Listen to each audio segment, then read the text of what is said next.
Have you ever wondered why the temperature is measured in Celsius, Fahrenheit, or Kelvin?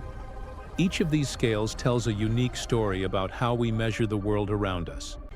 Today, we embark on a journey to explore the origins, definitions, and uses of these three fascinating temperature scales, so you can understand their differences and why each one is important. Let's start with Celsius, the scale used by most of the world for daily temperature readings. It was invented by Swedish astronomer Anders Celsius in the year 1742. Interestingly, Celsius's original scale was inverted, with 100 degrees for freezing water and 0 for boiling.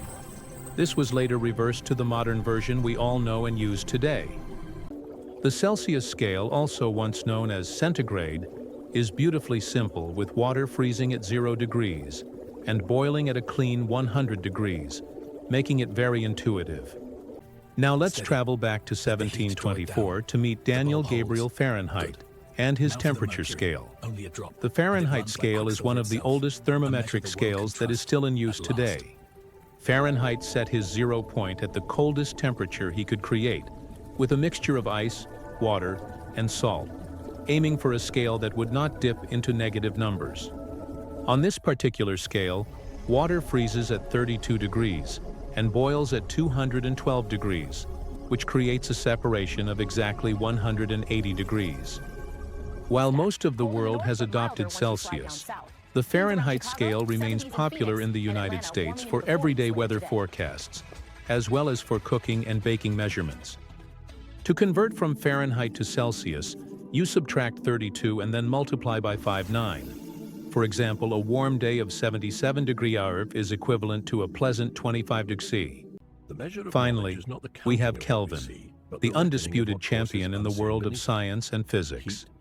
It was proposed by the brilliant physicist Lord Kelvin, also known as William Thomson, in 1848. The Kelvin scale is an absolute scale that starts at absolute 0, the coldest possible temperature where all atomic and molecular motion is thought to completely come to a stop. One very important distinction is that Kelvin temperatures are not expressed in degrees, but simply as kelvins. A change of 1 Kelvin is the same as a change of 1 degree Celsius. The conversion between Kelvin and Celsius is very straightforward. You simply add 273.15 to the Celsius temperature to get the Kelvin equivalent and subtract to go the other way.